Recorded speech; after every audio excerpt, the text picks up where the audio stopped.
brought poison into this house and into our bed. The exotic plant sitting on my 11-year-old daughter's nightstand looked like something that belonged in a horror movie, not a little girl's bedroom. Emma had waltzed through our front door 3 hours ago, fresh from her girls' trip to Costa Rica, carrying this monstrosity like it was some precious treasure. "Isn't it beautiful, Will?" she'd gushed, her perfectly manicured fingers stroking the dark purple leaves that seemed to shimmer with an oily sheen. The locals called it angel's breath. I thought Sophie would love having something so unique in her room. I'm Will Dalton, 39 years old, engineering consultant, and apparently the only person in this house with functioning brain cells. The plant looked about as angelic as a Venus flytrap on steroids.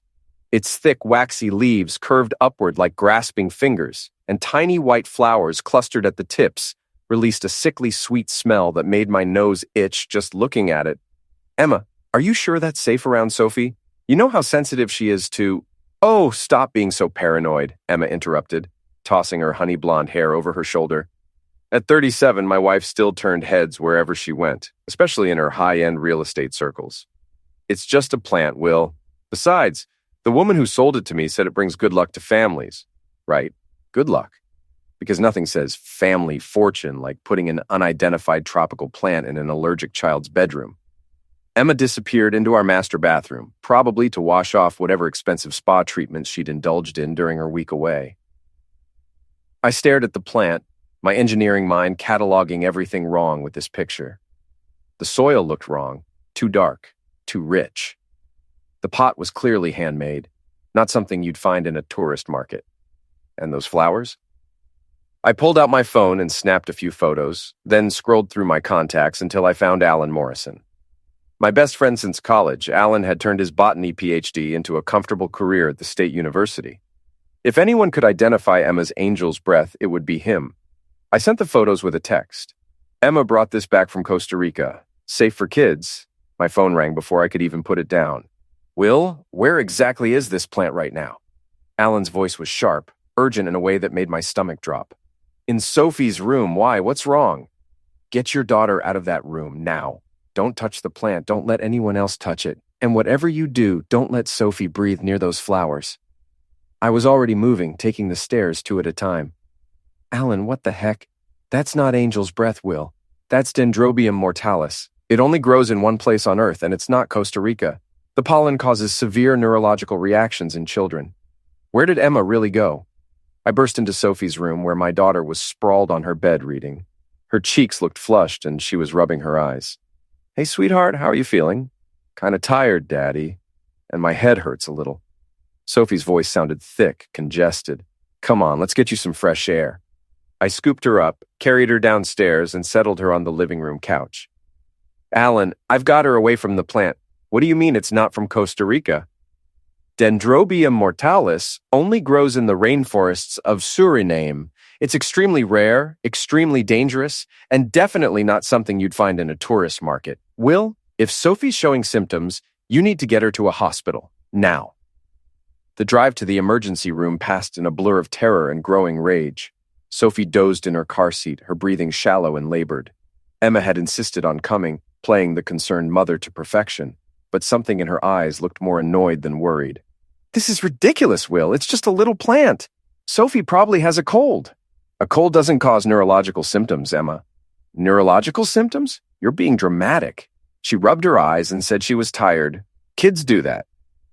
Dr. Patricia Hayes, the ER physician, didn't think I was being dramatic. After examining Sophie and running lab tests, she confirmed what Alan had feared.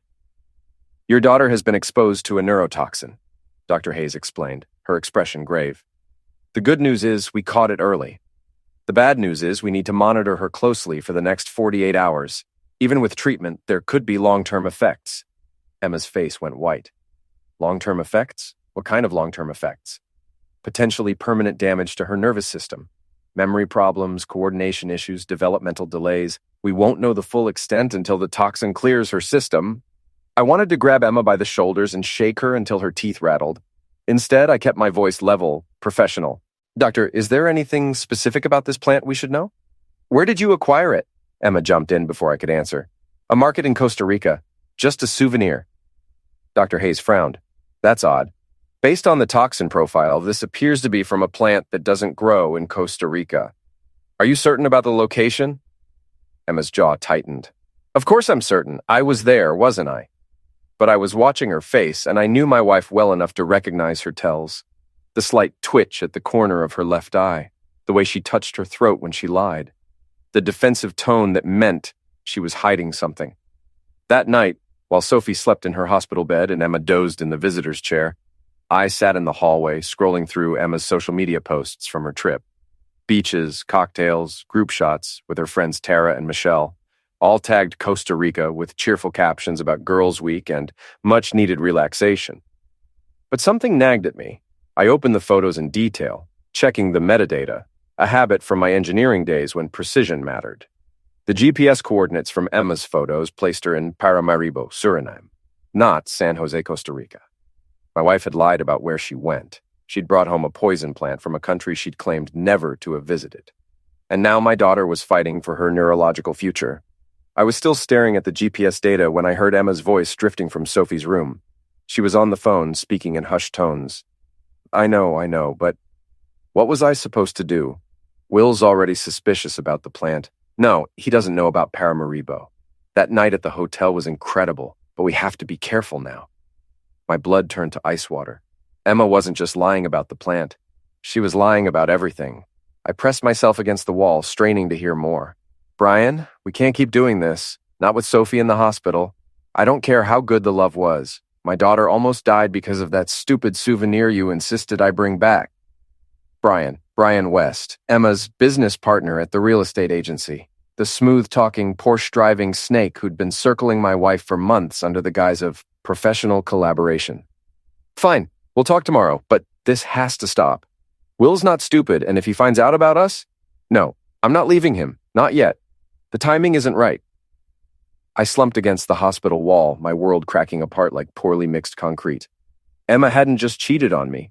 She'd endangered our daughter's life to cover up her affair. The plant wasn't an innocent souvenir. It was evidence of her betrayal, a toxic reminder of whatever twisted romantic gesture Brian had convinced her to smuggle home. She brought home a poison. I was just beginning to understand which one was more dangerous. The next morning, I dropped Emma off at her real estate office and drove straight to Alan's lab at the university. My daughter was stable but still under observation, and I needed answers before I could figure out my next move. Jesus, Will, you look like heck, Alan said when I walked into his cluttered workspace.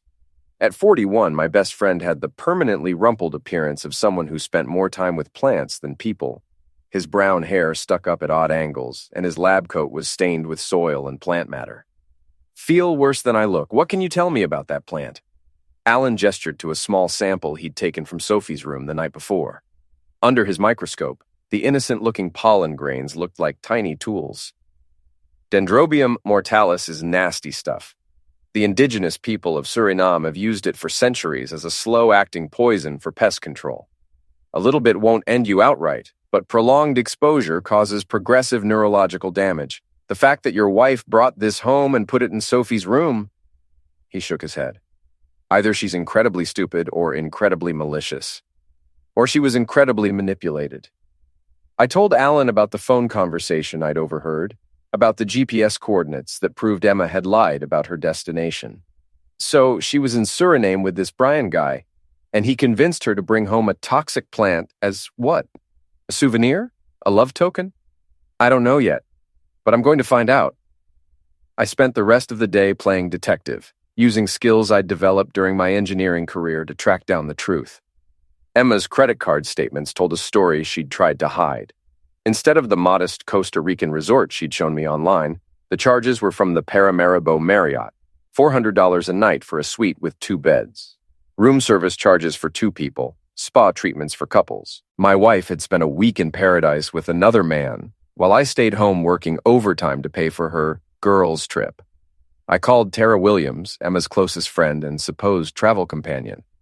Tara had always been the gossipy type, and I was betting she couldn't resist sharing juicy details if I played it right. Oh, hi, Will. How's Sophie doing? Emma told us about the hospital scare. She's stable, thanks for asking. Hey, Tara. Emma mentioned you guys had an amazing time in Costa Rica. She's been pretty tight-lipped about the details. You know how she is. What was your favorite part of the trip? There was a pause. Costa Rica? Will, I think you might be confused. Emma went on that trip by herself. Michelle and I stayed local. We did a spa weekend in Baltimore. My heart hammered against my ribs. Oh, right. I must have misunderstood. So Emma went to Costa Rica alone? Well, not alone exactly. She mentioned meeting up with some work colleagues, something about scouting international properties for wealthy clients. You know how dedicated she is to her career. Work colleagues, right. That evening, I set up surveillance in my own home. Nothing fancy, just the security cameras I'd installed last year after a rash of neighborhood break-ins. If Emma was still in contact with Brian, I wanted evidence. I didn't have to wait long. Emma came home from the hospital around 8, claiming she needed to shower and change clothes. 20 minutes later, I watched on my phone as Brian West's silver Porsche pulled into my driveway. Brian West was everything I wasn't. 6'2", perfectly styled dark hair, expensive suits that probably cost more than my monthly mortgage payment. At 44, he'd made a fortune flipping high-end properties and had the arrogant swagger of a man who'd never been told no. I watched through my security feed as he strutted up to my front door like he owned the place. Emma let him in, and they immediately fell into each other's arms in my living room. I missed you so much. Emma's voice was breathy, desperate. This whole thing with Sophie has been a nightmare. Baby, I'm sorry about the plant. I thought it would be a beautiful reminder of our time together. How was I supposed to know it was dangerous? You're the one who insisted I bring something back. You said you wanted me to have a piece of Suriname in my house. Brian's laugh was cold, dismissive. Relax, Emma. The kid's fine, right? And now you have a great excuse for why you seemed different when you got back. Worried mother dealing with a family crisis. Will's probably too distracted to notice anything else. They moved to the couch, my couch, where Sophie and I watched movies every Friday night. I forced myself to keep watching as they kissed, as Brian's hands roamed over my wife's body, as Emma moaned his name in the living room where my daughter played with her toys. We have to be more careful, Emma whispered. Will's been asking questions about the trip. What kind of questions? About where I went, what I did. He talked to Tara. Brian pulled back, his expression sharp. What did Tara tell him? Just that she and Michelle didn't come with me. But Will's smart, Brian. If he starts digging, then we make sure he doesn't find anything to dig up. Emma, baby, you knew this was complicated when we started.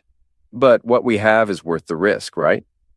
Emma nodded, pulling him down for another kiss. God, yes. I've never felt anything like what I feel with you. I'd heard enough. I saved the video files and drove to Murphy's Tavern, a dive bar near the university where I knew I could drink in peace and figure out my next move. I was 3 beers in when Brian West walked through the door. He spotted me immediately, his face cycling through surprise, fear, and finally, settling on smug confidence. He walked over to my table like we were old friends. Will, what a coincidence. Mind if I sit? I gestured to the empty chair across from me. Free country, Brian. Though I'm surprised you have time for drinks. Thought you'd be busy with work, or working on my wife. His smile faltered for just a moment. I'm not sure what you mean. Sure you do. Suriname was beautiful this time of year, wasn't it? Great place for a romantic getaway. Shame about the souvenir you convinced Emma to bring home. Brian's face went white, then red. Will, I think there's been some misunderstanding. I stood up, pulled out my phone, and showed him a screenshot from the security footage. Brian and Emma locked in a passionate embrace in my living room just 2 hours ago. No misunderstanding, Brian. Just a cheating wife and her scumbag boyfriend who nearly ended my daughter with their stupid romantic gesture. The bar had gone quiet around us. Brian glanced around nervously, then leaned forward. Look, Will, I know how this looks, but I didn't let him finish. My palm connected with his cheek in a sharp slap that echoed through the bar like a crack of thunder. Brian stumbled backward, his hand flying to his face. That's for my daughter, I said loudly enough for everyone to hear. And this, I slapped him again, harder, is for my wife. You want more? You know where to find me. Oh, wait, you already do. Brian fled without another word, pushing through the crowd of amused onlookers. I left a 20 on the table and walked out to a round of applause from the other patrons. By the time I got home, Emma was alone, pacing the living room like a caged animal. She whirled around when I walked in. Where have you been? Brian called. Said you assaulted him at some bar? Will, what is wrong with you? I held up my phone, showing her the security footage. This is what's wrong with me, Emma. My wife sleeping with her business partner on my couch while my daughter fights off neurological damage from the poison plant you brought home from your romantic getaway. Emma's face crumpled. Will, I can explain. Explain what? How you lied about where you went? How you endangered Sophie's life?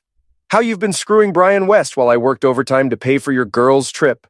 It's not what it looks like. It looks like my marriage is over, and after tonight, everyone in town is going to know exactly what kind of woman you are. Because Tara Williams had been at Murphy's Tavern with her book club, and Tara Williams had the biggest mouth in our neighborhood. By morning, Emma's affair would be the hottest gossip from here to the county line. Emma sank onto the couch, tears streaming down her face. But I was done being manipulated by her waterworks. My wife had brought poison into my house. Now it was time for her to get a taste of her own medicine. Word spread through our suburban neighborhood like wildfire through dry grass. By the next morning, I couldn't walk to my mailbox without getting sympathetic looks from neighbors who'd heard about Emma's affair through the gossip network that made CNN look slow. Mrs. Palmer from next door cornered me while I was loading groceries into my car. Will, honey, I just want you to know that we're all thinking of you and Sophie during this difficult time. She lowered her voice conspiratorially. And between you and me, I never trusted that Brian West. Too slick, if you know what I mean. I thanked her and escaped into my house, where Emma was waiting with fire in her eyes. How could you humiliate me like that? The whole neighborhood is talking.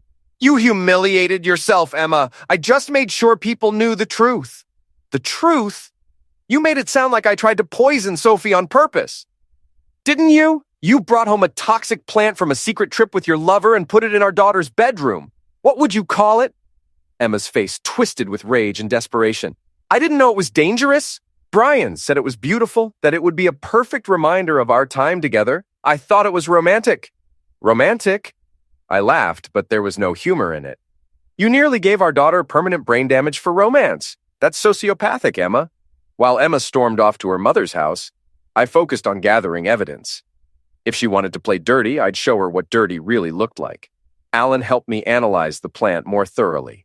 Under his microscope, we found traces of exotic soil that could only have come from one specific region of Suriname, the same region where Brian West had been photographed on his social media account 6 months earlier, supposedly scouting properties for international clients. This wasn't a spur-of-the-moment decision, Alan said, adjusting the microscope focus. Someone who knows plants picked this specimen specifically. The pollen concentration is at maximum potency. This thing was harvested at exactly the right time to be most dangerous. You're saying Brian knew how toxic it was? I'm saying whoever picked this plant knew exactly what they were doing. This is either criminal negligence or attempted harm. Armed with Alan's analysis, I paid a visit to Brian's luxury condo downtown. I'd done the electrical work on the building 2 years ago, so I knew the layout, the security systems, and most importantly, the maintenance schedule. Brian lived on the 15th floor in a corner unit that probably cost more than I made in 3 years. While he was at work, I used my old contractor access codes to get into the building and made my way to his apartment. I wasn't planning to steal anything or cause damage. I just wanted to see what other evidence of the affair I could find. What I discovered was worse than I'd imagined. Brian's home office was a shrine to his conquests. Photos of Emma weren't the only ones tucked into his desk drawer. There were pictures of at least 6 other women, all married, all clients of his real estate agency. Brian West wasn't just a cheater, he was a serial predator who specialized in seducing wealthy married women. But the real bombshell was in his computer files. Brian had been documenting his affairs meticulously, including detailed notes about each woman's financial situation, marriage stability, and potential for manipulation. Emma's file was labeled long-term investment, high yield potential. He'd been playing a long game with my wife, planning to either blackmail her or convince her to leave me for him once he'd gained access to our assets. The plant wasn't a romantic gesture, it was a test to see how far Emma would go to protect their secret. I photographed everything, then planted a little surprise of my own. Nothing illegal, just embarrassing. I filled Brian's expensive Italian leather shoes with potting soil and left a note. For your next garden party, a concerned botanist. That evening, I got a furious phone call from Brian. You broke into my apartment. I'm calling the police. Go ahead, I said calmly. I'm sure they'd love to hear about your collection of married women's photos, and I'm sure Linda West would find your conquest files fascinating reading. Brian's wife, Linda, was a lawyer with a reputation for being ruthless in divorce proceedings. If she found out about Brian's serial infidelity, she'd take him for everything he was worth. You bastard. You have no idea what you're messing with. Actually, I do. I'm messing with a predator who nearly ended my daughter to test my wife's loyalty. But here's the thing, Brian. You picked the wrong family to mess with. I hung up and immediately sent copies of Brian's files to Linda West's law office, along with a note explaining how I'd discovered her husband's affairs. The next morning brought chaos. Linda West had apparently confronted Brian at dawn, armed with divorce papers and a court order freezing their joint assets. Brian's Porsche was repossessed before noon. Apparently, Linda had discovered he'd been using their joint credit cards to finance his affairs. But Emma wasn't going down without a fight. She showed up at my office that afternoon looking perfectly composed in a designer suit that probably cost more than most people's monthly rent. Will, we need to talk. My secretary, Janet, gave me a questioning look. I nodded for her to let Emma into my office. About what? How you've been lying to me for months? How you endangered our daughter? How you've made us the laughingstock of the neighborhood? Emma closed the door and sat across from my desk. About salvaging our marriage, about protecting Sophie from all this ugliness, about being adults. Adults don't sneak around with married men and bring poison plants home to their children. It was a mistake, Will. A terrible mistake. But people have affairs. It doesn't have to mean the end of everything. I leaned back in my chair, studying my wife's face. She was trying to manipulate me again, using her beauty and charm like tools. But I'd learned to see through her masks. What people, Emma? The other married women Brian was sleeping with? Because yes, there were others, lots of others. You weren't special, you were just another conquest in his collection. Emma's composure cracked slightly. That's not true. I turned my computer monitor around, showing her the photos I'd taken of Brian's files. Emma's face went white as she read Brian's clinical assessment of her investment potential. He was never going to leave Linda for you, Emma. He was just seeing how much he could get out of you before moving on to his next victim. The plant wasn't romantic, it was a test. He wanted to see if you'd risk Sophie's safety to protect your secret. Emma stared at the screen for a long moment, her hands trembling slightly. When she looked up, there were tears in her eyes, but also something harder, something desperate. Fine, Brian used me. But that doesn't change the fact that we have a daughter together, Will. Sophie needs both her parents. If you destroy our marriage over this, you're hurting her more than anyone. I'm not destroying our marriage, Emma.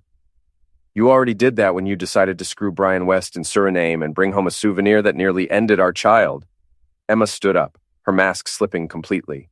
You self-righteous bastard. You think you're so perfect sitting in your little office judging everyone else. But you're just a boring middle-aged engineer who can't satisfy his wife. Maybe. But I'm also a boring middle-aged engineer who's about to take everything you care about and burn it to the ground. Emma stormed out, slamming the door hard enough to rattle the windows. But I wasn't done with her yet, not by a long shot. That night, I got a call from Detective Mason with the local police department. Mr. Dalton, we've had a complaint filed against you for harassment and breaking and entering. A Mr. Brian West claims you've been stalking him and his family. That's interesting, Detective, because I've been meaning to file a complaint myself about Mr. West's role in my daughter's poisoning. Would you like to see the evidence? There was a pause.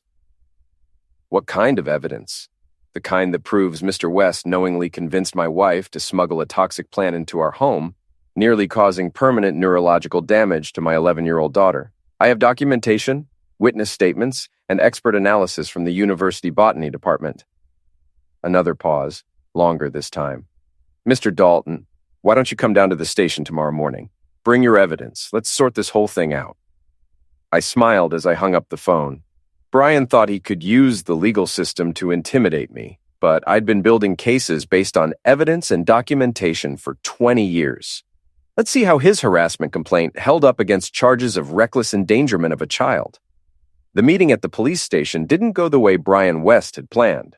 Detective Mason, a sharp-eyed woman in her 40s, listened to Brian's harassment complaint for about 5 minutes before I presented my evidence.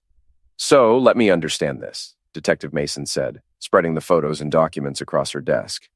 Mr. West, you convinced Mrs. Dalton to smuggle this plant from Suriname, knowing it was potentially dangerous? Brian shifted uncomfortably in his chair. I didn't know it was dangerous. It was just a souvenir. A souvenir from a country where you've done business before? Mason held up a printout from Brian's social media. According to your Instagram account, you were in Suriname 6 months ago on a property scouting trip. You posted several photos of local flora, including plants very similar to this one. That doesn't prove anything. Maybe not. But it's interesting that you chose to vacation in the same remote location where you'd previously conducted business. And it's very interesting that you encouraged Mrs. Dalton to bring home a plant that nearly hospitalized her daughter. I watched Brian's confidence crumble as Detective Mason methodically dismantled his story. By the end of the hour, he was facing potential charges for reckless endangerment and contributing to the delinquency of a minor. "Mr. Dalton," Mason said as we wrapped up, "I'd recommend getting a restraining order against Mr. West and document any further contact he attempts to make with you or your family." Brian left the police station, looking like a man who just watched his world collapse. Which, in fairness, he had. But Emma wasn't finished fighting. She'd moved in with her mother, Mrs. Kramer, a bitter woman who'd never liked me and saw Emma's affair as proof that I was an inadequate husband. "William," Mrs. Kramer said when I arrived to pick up Sophie for her weekly hospital checkup, "I hope you're satisfied with the chaos you've created." "I didn't create anything, Mrs. Kramer. I just exposed what was already there. You've destroyed a marriage over a simple mistake. Emma made an error in judgment, but she's a good mother who loves her daughter." "A good mother doesn't put toxic plants in her child's bedroom to hide an affair."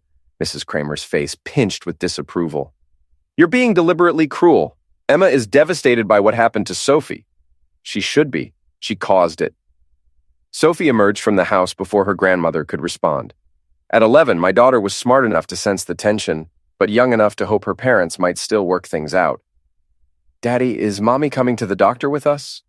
"Not today, sweetheart. Just you and me." The drive to the hospital was quiet. Sophie's recovery had been remarkable. Dr. Hayes said she'd avoided any permanent damage thanks to our quick response, but the emotional damage to our family was just beginning to show. "Daddy, are you and Mommy getting divorced?" I pulled into the hospital parking lot and turned to face my daughter. Her dark eyes, so much like mine, were filled with worry that no 11-year-old should have to carry. "Sophie, your mom and I are having some problems that we need to work through. But no matter what happens between us, we both love you more than anything in the world."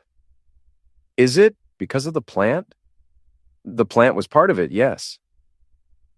"I heard Grandma Kramer telling Mommy that you're being mean because Mommy went on vacation with a man." Jesus. Trust Mrs. Kramer to poison my daughter's mind along with everything else. "Sophie, grown-up relationships are complicated. But this isn't your fault, and it's not something you need to worry about. Your job is to be a kid and get healthy and let the adults handle the adult problems." Dr. Hayes confirmed what we'd hoped. Sophie's neurological function was completely normal. The toxin had cleared her system without causing permanent damage. "She's a lucky little girl," Dr. Hayes told me privately. "A few more hours of exposure and we might be looking at a very different outcome." That evening, I was working in my home office when the doorbell rang. I opened it to find 3 of my closest friends, guys I'd known since college, guys who'd been groomsmen at my wedding. Tom Bradley, Mike Chen, and Steve Morrison stood on my porch looking uncomfortable. "Hey, Will," Tom said. "We need to talk." I invited them in, offered beers, and waited for whatever intervention they'd planned. "Look, man," Mike started. "We've been hearing things around town about you and Emma." "What kind of things?" Steve, who'd always been the most diplomatic of the group, leaned forward. "People are saying you've been harassing Emma and her friend, that you broke into his apartment, that you're spreading rumors to destroy their reputations." I set down my beer and looked at my 3 oldest friends. "And you believe that?" "We don't know what to believe," Tom admitted. "But the Will Dalton we know isn't vindictive. He doesn't play dirty. The Will Dalton you knew didn't have a wife who nearly ended his daughter to cover up an affair." "Come on," Mike said.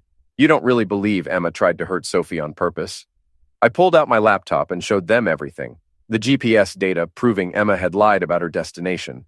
The security footage of her and Brian in my living room. The photos of Brian's conquest collection and Alan's analysis of the plant. Emma brought home a poison plant from a secret vacation with a serial predator and put it in Sophie's bedroom. Sophie ended up in the ER fighting off neurological damage. You tell me what I should believe. My friends studied the evidence in silence. Finally, Steve looked up. "Jesus, Will, we had no idea it was this bad." "How could you not know? It's been the talk of the neighborhood for weeks." Tom shifted uncomfortably. "We've been getting a different version of events." Emma's been telling people that you're having a mental breakdown over an innocent friendship, that you're paranoid and controlling. And you believed her over me? She seemed really upset, Mike said defensively. And she had witnesses, her mom, some of her friends. They all said you'd been acting strange, accusing her of things that didn't make sense. I felt something cold and hard settle in my chest. So you came here to what? Stage an intervention? Convince me to stop harassing my cheating wife? We came here because we're worried about you, Steve said. But after seeing this evidence, will we owe you an apology? No, you don't. You owe me your friendship. And if you believed Emma's lies without even talking to me first, then maybe we were never as close as I thought. The room went silent. Tom was the first to stand up. Will, we screwed up. We should have come to you first, should have given you the benefit of the doubt. But we're here now and we want to help. Help with what? Whatever you need. Emma's been playing a game, manipulating people's perceptions. If you want to fight back, we're with you. I looked at my 3 friends, guys who'd known me for 20 years, who'd been there for my wedding, Sophie's birth, every major moment of my adult life. They doubted me when I needed them most, but they were here now. Actually, there is something you can help me with. Emma's been using her network to spread lies about me, trying to make me look like the bad guy. But she forgot that I have a network, too. Over the next 2 hours, we planned Emma's social destruction with the precision of a military campaign. Tom worked in marketing and knew how to craft a message that would spread quickly through social media. Mike was a lawyer who could advise me on the legal implications of everything we planned to do. Steve worked in finance and could help me trace Emma's spending patterns to build a case for financial infidelity. The key, Tom explained, is to let the truth speak for itself. We don't have to make Emma look bad. We just have to make sure people see the evidence. By midnight, we'd created a comprehensive plan to expose Emma's lies and Brian's predatory behavior. It was going to be brutal, public, and completely legal. Emma had spent weeks poisoning people against me. Now it was time to return the favor. But first, I had one more surprise for Brian West. Brian West thought he was untouchable. Even after losing his wife, his assets, and facing potential criminal charges, he still carried himself with the arrogance of a man who'd never faced real consequences for his actions. That was about to change. I'd been monitoring Brian's movements for weeks, learning his patterns, his weaknesses, his pressure points. The man was a creature of habit. Same gym every morning, same coffee shop, same route to his temporary apartment in a downscale complex that was a far cry from his former luxury condo. But Brian had one weakness that was going to be his downfall. He couldn't resist trying to control the narrative. I knew he'd eventually make a move against me. Something desperate and stupid that would give me the opening I needed. I just had to wait for him to hang himself. The opportunity came on a rainy Thursday evening. I was working late in my home office when my security system alerted me to movement in my backyard. The cameras showed a figure in dark clothing trying to force open my basement window.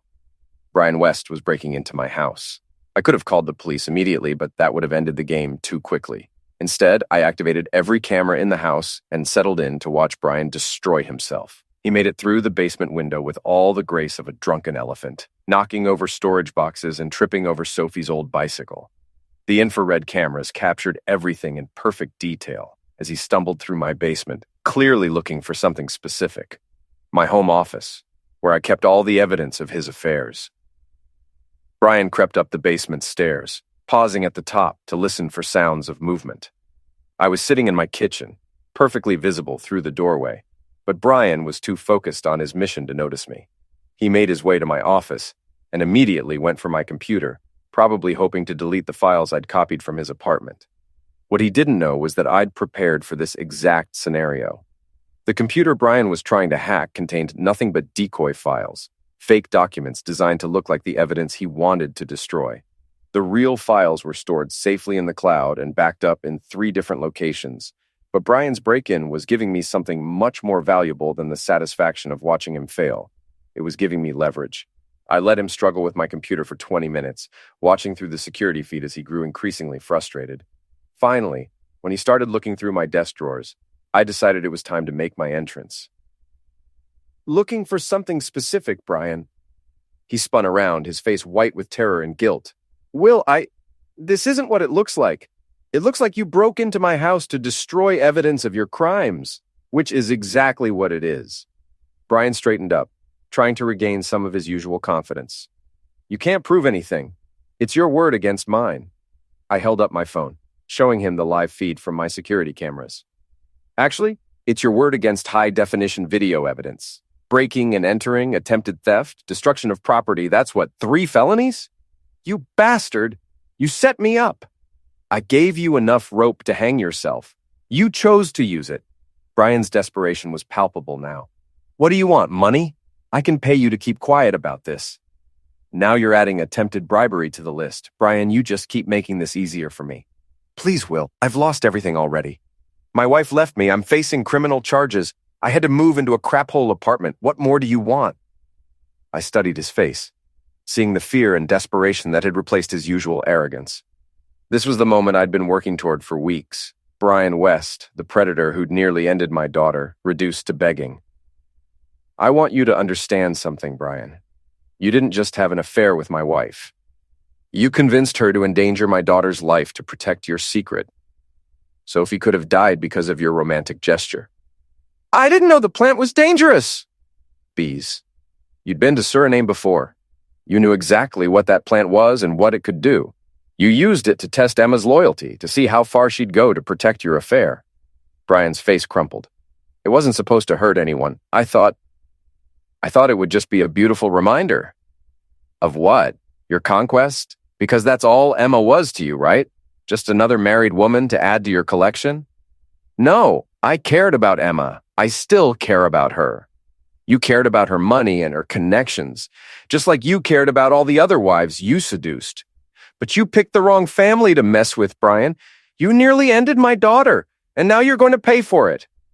I pulled out my phone and dialed emergency. Emergency? What's your emergency? I'd like to report a break-in in progress. The intruder is still in my house. Brian made a desperate lunge for the back door, but I was ready for him. My engineering background had taught me about leverage and force distribution. I didn't need to overpower Brian. I just needed to redirect his momentum. He slipped on the wet floor where I'd accidentally spilled my coffee, crashed into my kitchen island, and went down hard. By the time the police arrived, Brian was sitting on my kitchen floor with his hands zip-tied behind his back, looking like the pathetic predator he'd always been. Mr. Dalton? Detective Mason surveyed the scene with professional interest. I take it this is the harassment complaint Mr. West filed against you. Actually, Detective, I think Mr. West just filed a breaking and entering complaint against himself. I've got the whole thing on video. While the police arrested Brian, I called Tom, Mike, and Steve. It was time for the final phase of our plan. Emma's social destruction began at dawn. Tom had crafted a detailed social media post that laid out the facts of Emma's affair, Brian's predatory behavior, and the danger they'd put Sophie in. The post included carefully selected evidence, enough to prove our claims without violating anyone's privacy. Within hours, the post had been shared hundreds of times throughout our community. Emma's real estate colleagues, her children's school friends' parents, her book club, her yoga class. Everyone she'd tried to turn against me now saw the truth. But the real coup de grace came when Linda West's divorce attorney released a statement to the local media. Brian's pattern of predatory behavior toward married women had become part of the public record, and Emma was identified as his most recent victim. Mrs. Dalton was one of several married women my client's husband targeted for seduction and financial manipulation, the statement read. While we sympathize with these women as victims of Mr. West's predatory behavior, we want the community to understand the extent of his criminal activities. Emma called me that afternoon, sobbing hysterically. Will, please, you have to make this stop. I can't leave the house without people staring at me. I lost 3 clients today. My boss is talking about letting me go. Maybe you should have thought about that before you decided to screw Brian West and nearly end our daughter. I made a mistake. People make mistakes. Mistakes have consequences, Emma. You're learning that now. What do you want from me? What will it take for you to forgive me? I looked out my window at the neighborhood where we'd built our life together, where Sophie had learned to ride her bike, where we'd hosted barbecues and birthday parties and all the ordinary moments that make up a marriage. I want you to understand that our marriage is over. I want you to agree to joint custody of Sophie with me as primary guardian. And I want you to get therapy to figure out why you were willing to endanger our daughter to protect your affair. And if I do all that, then maybe, someday, we can be civil to each other for Sophie's sake. But we're never going to be married again, Emma. You poisoned that along with everything else. That evening, I sat in Sophie's room reading her a bedtime story. The toxic plant was long gone, replaced by a small terrarium that Alan had helped us build. A safe, beautiful ecosystem that Sophie could watch grow and change. "Daddy?" Sophie asked as I closed the book. "Yes, sweetheart. Are you happy now that the bad man is in jail?" I considered her question carefully. Brian was in jail, facing multiple felony charges.